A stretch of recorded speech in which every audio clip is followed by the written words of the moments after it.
অর্থনীতি অনার্স তৃতীয় বর্ষ ইন্টারমিডিয়েট ম্যাক্রো ইকোনমিক্স টপিক 5 আইএসএলএম মডেলের দ্বিতীয় ক্লাসের সবাইকে স্বাগত জানাচ্ছি। আমি প্রফেসর শওকত আলম। আইএসএলএম মডেলের প্রথম ক্লাসে তিনটি ভিডিওতে তিনটি অংশে আইএসএলএম মডেলের প্রাথমিক আলোচনা, আইএস রেখা নির্ণয়, আইএস রেখার ঢাল, আইএস রেখার স্থানান্তর এবং আইএস রেখার বৈশিষ্ট্য বিন্দু নিয়ে আলোচনা করা হয়েছে। আজ আইএসএলএম মডেলের দ্বিতীয় ক্লাস। আজকের ক্লাসের আলোচ্য বিষয় মুদ্রা বাজার ও এলএম রেখা, the money market and the LM curve. আজ আমরা আলোচনা করব তারল্য পছন্দ তত্ত্ব, the theory of liquidity preference. এর মধ্যে রয়েছে অর্থের চাহিদা, ডিমান্ড ফর মানি, অর্থের যোগান, সাপ্লাই অফ মানি, মুদ্রা বাজারে ভারসাম্য, মানি মার্কেট ইকুইলিব্রিয়াম, বন্ড বাজারে ভারসাম্য, বন্ড মার্কেট ইকুইলিব্রিয়াম এবং এলএম রেখা নির্ণয়। এলএম নামটি এসেছে এলওএম থেকে, যেখানে এল অর্থ লিকুইডিটি প্রেফারেন্স বা অর্থের চাহিদা এবং এম অর্থ সাপ্লাই অফ মানি বা অর্থের যোগান। মুদ্রা বাজারে ভারসাম্য অবস্থায় এল সমান এম, অর্থাৎ অর্থের চাহিদা সমান অর্থের যোগান। মুদ্রা বাজারে ভারসাম্য অবস্থায় সুদের হারের সাথে জাতীয় আয়ের সম্পর্ক নির্দেশক যে রেখাটি রয়েছে সেই রেখাকে এলএম রেখা বলা হয়। মূল আলোচনায় যাওয়ার আগে অর্থের চাহিদা সম্পর্কে ক্লাসিক্যাল অর্থনীতিবিদদের দৃষ্টিভঙ্গি কি ছিল তা আমরা একটু স্মরণ করার চেষ্টা করি। ক্লাসিক্যাল অর্থনীতিবিদরা মনে করতেন শুধুমাত্র লেনদেনের উদ্দেশ্যে, ট্রানজ্যাকশনস মোটিভের জন্য অর্থ হাতে রাখা হয়। বাণিজ্যবাদীরা অর্থকে সঞ্চয়ের বাহন হিসেবে মনে করতেন, কিন্তু ক্লাসিক্যাল অর্থনীতিবিদরা এই তত্ত্ব গ্রহণ করেননি। এর কারণ হল অর্থ থেকে কোনো সুদ পাওয়া যায় না। একজন যৌক্তিক মানুষ কখনো লেনদেনের উদ্দেশ্য ব্যতীত অর্থ হাতে রাখে না এবং মানুষ কখনো অর্থ জমা করে রাখে না। দি থিওরি অফ লিকুইডিটি প্রেফারেন্স বা তারল্য পছন্দ তত্ত্ব জন মেইনার্ড কেইনসের অনন্য অবদান। আইএস রেখা নির্ণয়ের ক্ষেত্রে যেমন কেইনসীয় ক্রস মূল ভূমিকা পালন করে, এলএম রেখা নির্ণয়ের ক্ষেত্রে তেমনি কেইনসের তারল্য পছন্দ তত্ত্ব মূল ভূমিকা পালন করে। কেইনসের মতে স্বল্পকালে সবচেয়ে তরল সম্পদ অর্থের চাহিদা ও যোগানের ভারসাম্য দ্বারা সুদের হার নির্ধারিত হয়। মুদ্রা বাজারে আয় হতে সুদের হার এবং দ্রব্য বাজারে সুদের হার হতে আয় স্তর নির্ধারিত হয়। অর্থের যোগান একটি বহিস্থ পলিসি চলক যা কেন্দ্রীয় ব্যাংক দ্বারা নির্ধারিত। স্বল্পকালে অর্থের যোগান ও দাম স্তর উভয় স্থির থাকে। জনগণ তাদের পোর্টফোলিওতে বিভিন্ন ধরনের সম্পদ ধারণ করে। তবে কেইনসের তারল্য পছন্দ তত্ত্বের আলোচনা দুটি পরিসম্পদের মধ্যে সীমাবদ্ধ। এই দুটি আর্থিক সম্পদ হল অর্থ ও বন্ড। অর্থ হতে সুদ আয় হয় না, কিন্তু বন্ড হতে সুদ আয় হয়। এই দুটি সম্পদের যোগফল হল প্রকৃত সম্পদ এ, অর্থাৎ এ সমান এম প্লাস বি। কেইনস অর্থকে বিনিময়ের মাধ্যম এবং সঞ্চয়ের বাহন হিসেবে বিবেচনা করেছেন। এর উপর ভিত্তি করে তিনি নগদ অর্থ হাতে রাখার তিনটি উদ্দেশ্য বা মোটিভের কথা উল্লেখ করেছেন। এই তিনটি উদ্দেশ্য হল লেনদেনের উদ্দেশ্য বা ট্রানজ্যাকশনস মোটিভ, সতর্কতার উদ্দেশ্য বা প্রিকশনারি মোটিভ, ফটকা উদ্দেশ্য বা স্পেকুলেটিভ মোটিভ। এর মধ্যে লেনদেনের উদ্দেশ্যে অর্থ হাতে রাখার কারণ হল অর্থ বিনিময়ের মাধ্যম হিসেবে ব্যবহৃত হয়। দৈনন্দিন লেনদেন তথা দ্রব্য সামগ্রী ক্রয়ের লক্ষ্যে যে অর্থ নগদ হাতে রাখা হয় তাকে অর্থের লেনদেন চাহিদা বলে। অন্য দুটি উদ্দেশ্য যথা সতর্কতা ও ফটকা উদ্দেশ্য অর্থ হাতে রাখার কারণ হল অর্থ সঞ্চয়ের বাহন হিসেবে ব্যবহৃত হয়। বিভিন্ন অনিশ্চিত অপ্রত্যাশিত পরিস্থিতি যেমন অসুস্থতা, দুর্ঘটনা, চাকরি হারানো ইত্যাদি মোকাবেলা করার জন্য যে নগদ অর্থ হাতে রাখা হয় তাকে অর্থের সতর্কতামূলক চাহিদা বলে। অন্যদিকে যে সকল সম্পদ থেকে যেমন বন্ড থেকে ভবিষ্যতে সুদ আয় ও মূলধনী লাভের উদ্দেশ্যে যে নগদ অর্থ হাতে রাখা হয় তাকে অর্থের ফটকা চাহিদা বলে বা স্পেকুলেটিভ ডিমান্ড ফর মানি বলে।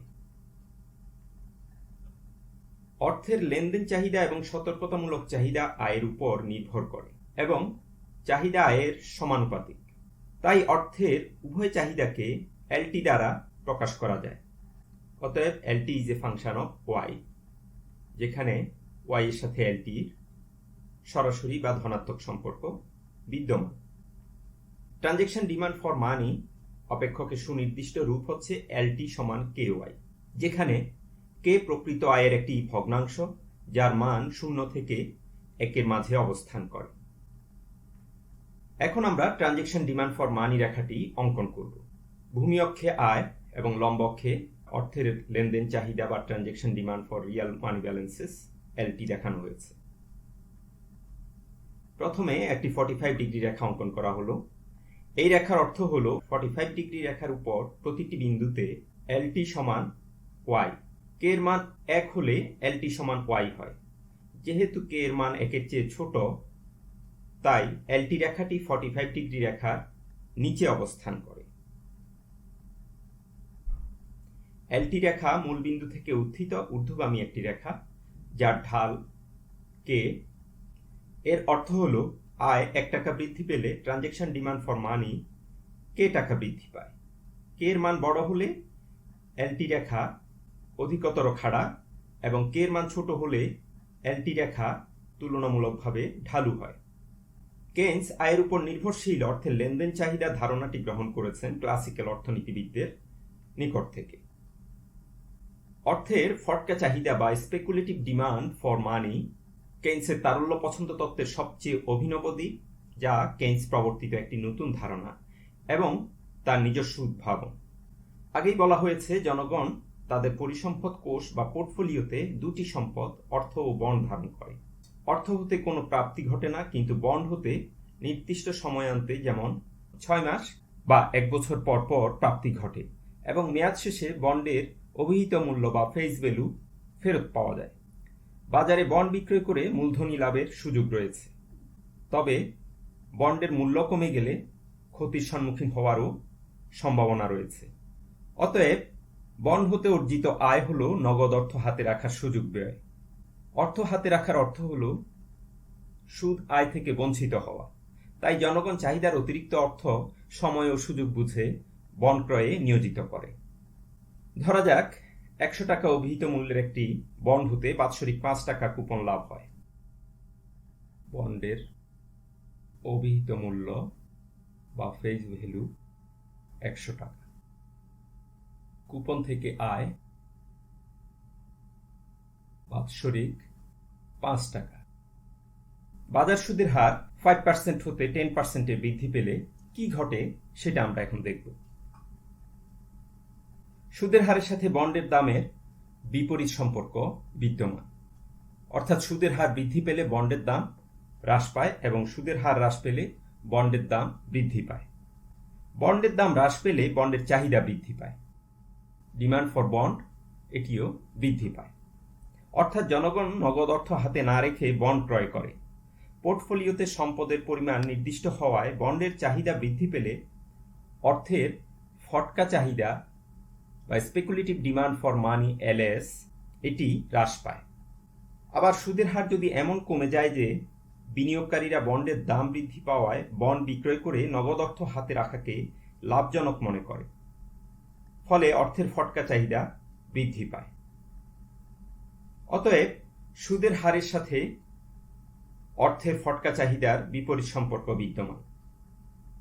সমীকরণ 18-তে এই বিপরীত সম্পর্ক দেখানো হয়েছে, যেখানে আই এর সাথে এলএস এর ঋণাত্মক সম্পর্ক বিদ্যমান। অর্থাৎ সুদের হার বৃদ্ধি পেলে স্পেকুলেটিভ ডিমান্ড ফর মানি হ্রাস পায় এবং সুদের হার হ্রাস পেলে স্পেকুলেটিভ ডিমান্ড ফর মানি বৃদ্ধি পায়।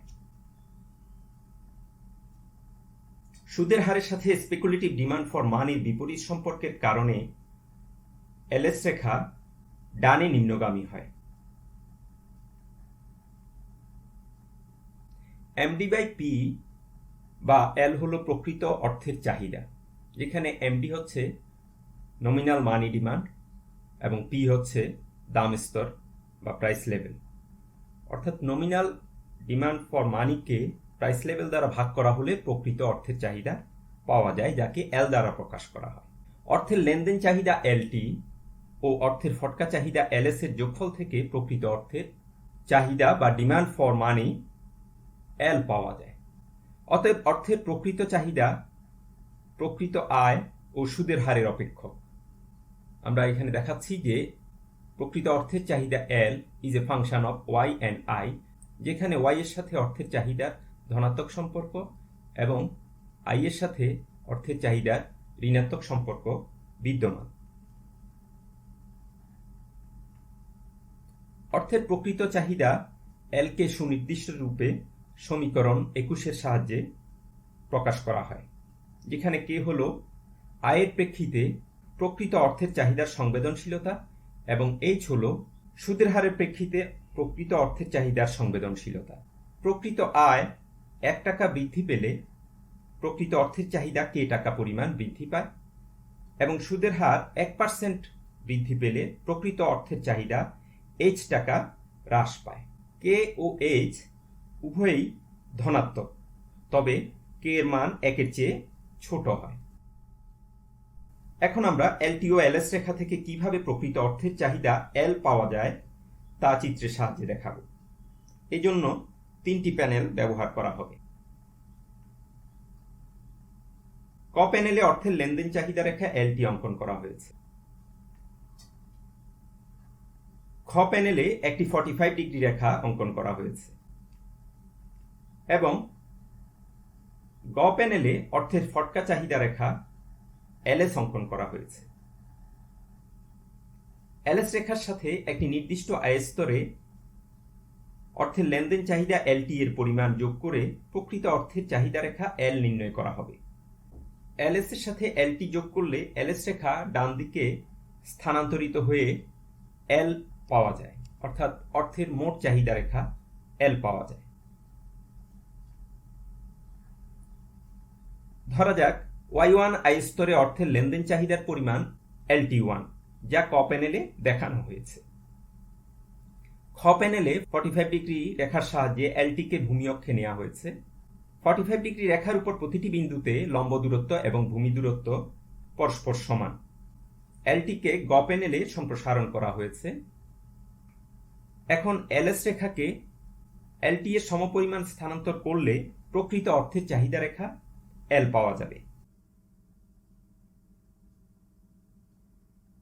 যেহেতু প্রকৃত অর্থের চাহিদা অর্থের লেনদেন চাহিদা ও অর্থের ফটকা চাহিদার যোগফল, তাই ক প্যানেলে বিভিন্ন সুদের হারে অর্থের লেনদেন চাহিদা রেখা ও অর্থের ফটকা চাহিদা রেখার আনুভূমিক যোগফল থেকে প্রকৃত অর্থের চাহিদা রেখা এল এর বিভিন্ন বিন্দু পাওয়া যায়। যেহেতু নির্দিষ্ট আয় স্তরে অর্থের লেনদেন চাহিদা স্থির এবং অর্থের ফটকা চাহিদা রেখা ডান দিকে নিম্নগামী, তাই প্রকৃত অর্থের চাহিদা রেখাও ডান দিকে নিম্নগামী হয়, অর্থাৎ সুদের হারের সাথে প্রকৃত অর্থের চাহিদার বিপরীত সম্পর্ক বিদ্যমান। অতএব সুদের হার হ্রাস পেলে প্রকৃত অর্থের চাহিদা বৃদ্ধি পায় এবং সুদের হার বৃদ্ধি পেলে প্রকৃত অর্থের চাহিদা হ্রাস পায়।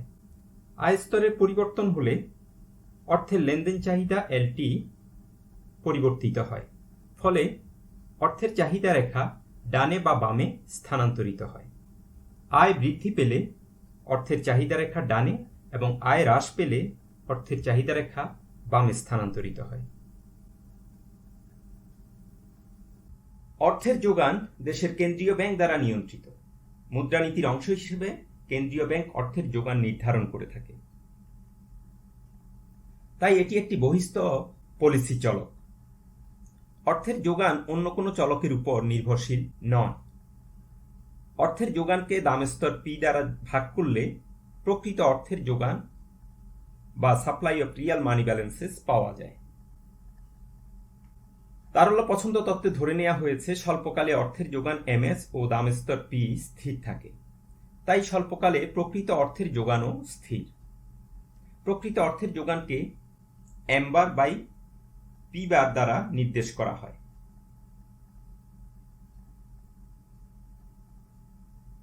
যেহেতু অর্থের যোগান সুদের হারের উপর নির্ভরশীল নয়, তাই অর্থের যোগান রেখা ভূমি অক্ষের উপর লম্ব।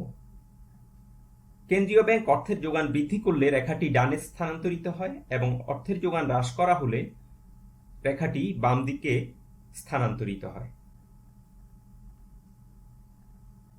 মুদ্রা বাজারে ভারসাম্যের শর্ত হল প্রকৃত অর্থের যোগান সমান প্রকৃত অর্থের চাহিদা। যেহেতু স্বল্পকালে প্রকৃত অর্থের যোগান m বার বাই p বার এবং প্রকৃত অর্থের চাহিদা ky মাইনাস hi, অতএব ভারসাম্য অবস্থায় m bar by p bar is equal to ky minus hi।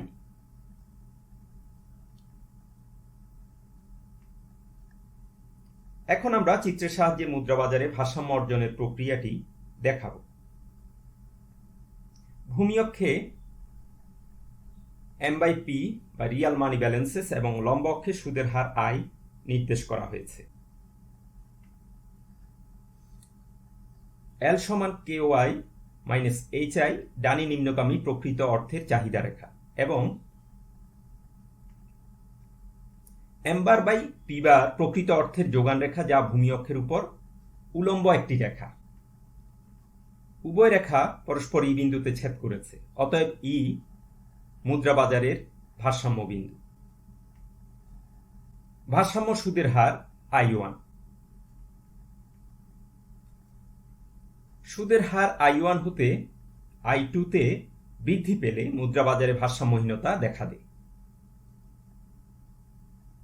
I2 সুদের হারে অর্থের যোগান অর্থের চাহিদার চেয়ে বেশি, অর্থাৎ মানি supply is greater than demand for মানি।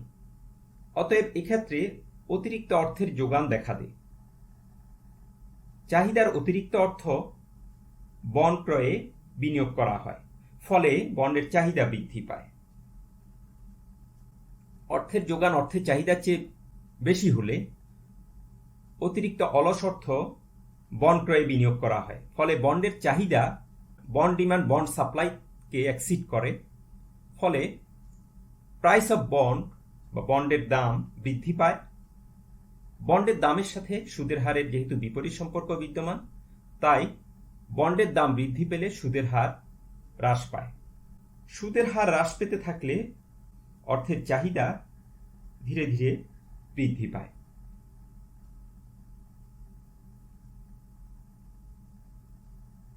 এই প্রক্রিয়া চলতে থাকে যতক্ষণ না অর্থের যোগান ও অর্থের চাহিদা পরস্পর সমান হয় এবং সুদের হার ভারসাম্য স্তর I1 এ না পৌঁছায়। একইভাবে দেখানো যায়, অতিরিক্ত অর্থের চাহিদার ক্ষেত্রে বা সুদের হার ভারসাম্য সুদের হারের চেয়ে কম হলে সুদের হার বৃদ্ধি পেতে থাকে যতক্ষণ না পর্যন্ত অর্থের চাহিদা হ্রাস পেয়ে অর্থের যোগানের সমান হয়, অর্থাৎ সুদের হার ভারসাম্য স্তর I1 এ না পৌঁছায়। মুদ্রা বাজারে কিভাবে ভারসাম্য অর্জিত হয় তা আমরা এতক্ষণ দেখলাম। এখন আমরা দেখতে চাই মুদ্রা বাজারে ভারসাম্য অর্জিত হলে বন্ডের বাজারে ভারসাম্য অর্জিত হয় কিনা। আমরা আগেই বলেছি সম্পদের পরিমাণ নির্দিষ্ট, অর্থাৎ অর্থ ও বন্ড মিলে প্রকৃত সম্পদের পরিমাণ A। অতএব অর্থের যোগান ও বন্ডের যোগানের যোগফল A, আবার অর্থের চাহিদা ও বন্ডের চাহিদার যোগফল A। সুতরাং সম্পদের মোট যোগান সমান সম্পদের মোট চাহিদা। এখন যদি আমরা অর্থের চাহিদা এবং বন্ডের চাহিদাকে বাম দিকে নিয়ে আসি, তাহলে দাঁড়ায় ms/p মাইনাস l প্লাস বন্ডের সাপ্লাই মাইনাস বন্ডের ডিমান্ড ইজ ইকুয়াল টু 0। যদি মুদ্রা বাজারে ভারসাম্য বজায় থাকে তবে ms/p মাইনাস l এর মান হবে 0 বা ms/p is equal two l। এই মান সমীকরণে বসালে, এই সমীকরণের মধ্যে যদি আমরা বসাই, তবে বন্ডের সাপ্লাই মাইনাস বন্ডের ডিমান্ড এটি সমান 0 হবে, অর্থাৎ supply of bond is equal two demand for bond, অর্থাৎ বন্ডের বাজারেও ভারসাম্য অর্জিত হয়। এর মাধ্যমে আমরা ওয়ালরাস ল এর কার্যকারিতাও প্রত্যক্ষ করলাম। দুইটি বাজারের মধ্যে যদি একটি বাজারে ভারসাম্য অর্জিত হয়, অপর বাজারেও ভারসাম্য অর্জিত হয়। এখানে মুদ্রা বাজারে ভারসাম্য অর্জিত হলে বন্ডের বাজারেও ভারসাম্য অর্জিত হবে। অতএব মুদ্রা বাজারে ভারসাম্য অর্জিত হলে বন্ডের বাজারে ভারসাম্য অর্জিত হয় কিনা, এর উত্তর হলো হ্যাঁ। এখন আমরা এলএম রেখা নির্ণয়ের প্রক্রিয়া চিত্রের সাহায্যে ব্যাখ্যা করব। এই জন্য আমরা 4টি প্যানেল ব্যবহার করব। ক প্যানেলে অর্থের লেনদেন চাহিদা, খ প্যানেলে একটি 45 ডিগ্রি রেখা, গ প্যানেলে মুদ্রা বাজার এবং ঘ প্যানেলে এলএম রেখা অঙ্কন করা হবে।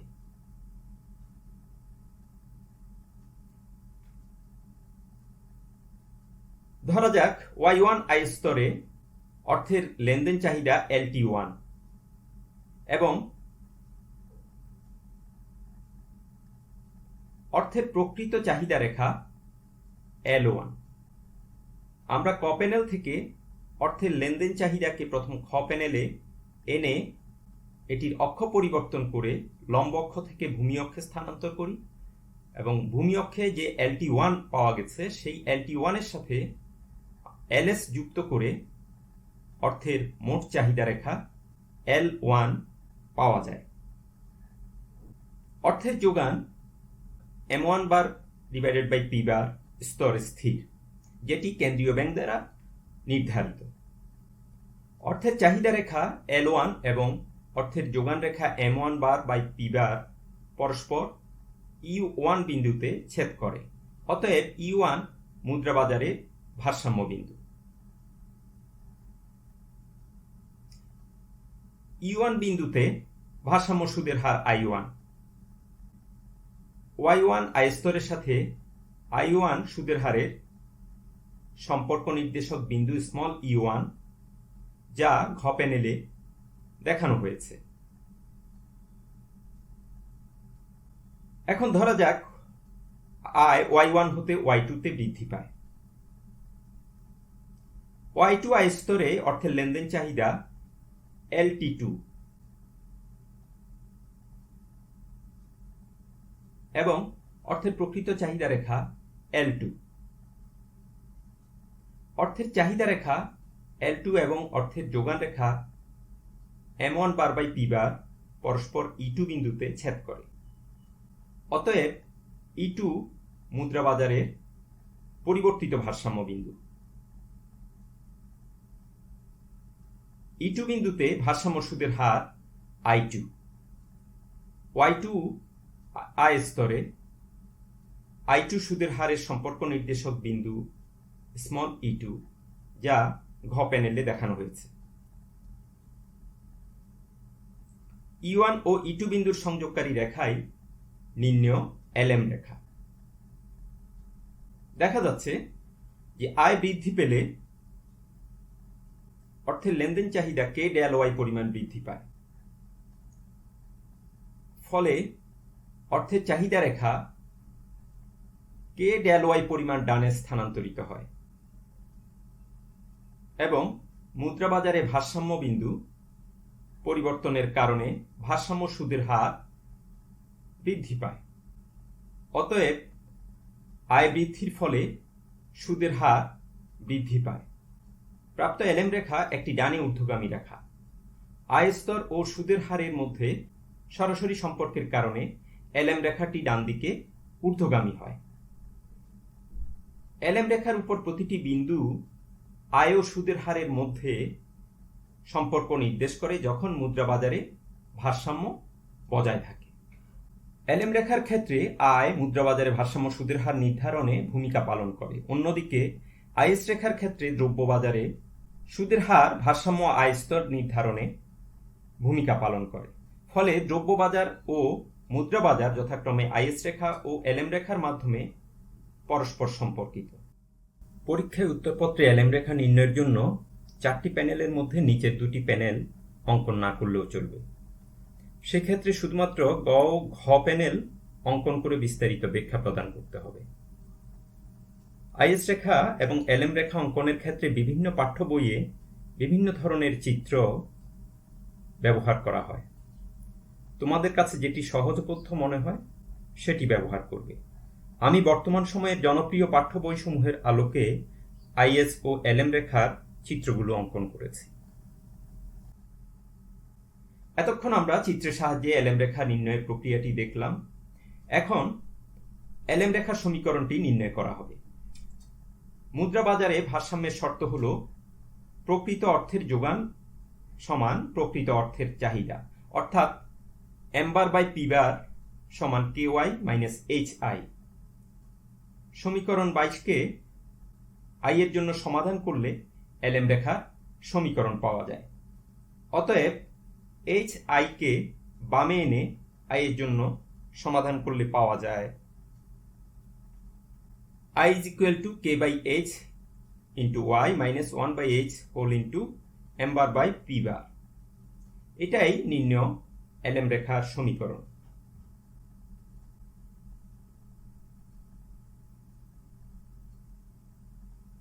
আমাদের অঙ্কিত এলএম রেখাটি ডান দিকে ঊর্ধ্বগামী একটি রেখা, যেটি নির্দেশ করে আয় স্তরের সাথে সুদের হারের সরাসরি সম্পর্ক বিদ্যমান।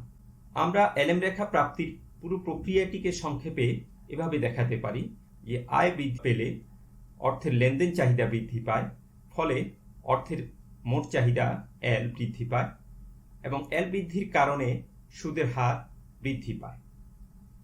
অতএব আয় স্তর ওয়াই এর সাথে সুদের হার আই এর যে সরাসরি সম্পর্ক, সেই সরাসরি সম্পর্কের কারণে এলএম রেখার ঢাল ধনাত্মক।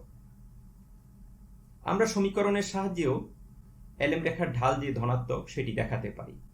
আই কে ওয়াই এর সাপেক্ষে ডেরিভেটিভ করলে পাওয়া যায় কে বাই এইচ। আমরা জানি যে কে এর মান এবং এইচ এর মান উভয়ই ধনাত্মক বা শূন্যের চেয়ে বড়। অতএব কে বাই এইচ এর মান শূন্যের চেয়ে বড়। অতএব আই এর সাথে ওয়াই এর সম্পর্ক একটি ধনাত্মক সম্পর্ক। আজকের ক্লাস এখানেই শেষ হলো। আমাদের পরবর্তী ক্লাস এলএম রেখার ঢাল সম্পর্কিত, অর্থাৎ কোন কোন বিষয়ের উপর এলএম রেখার ঢাল নির্ভর করে, এলএম রেখার স্থানান্তর, এলএম রেখার বহিস্থ বিন্দুসমূহ, এলএম রেখার আকৃতি বা এর বিভিন্ন অঞ্চল, এগুলো নিয়ে আলোচনা করব। খোদা হাফেজ।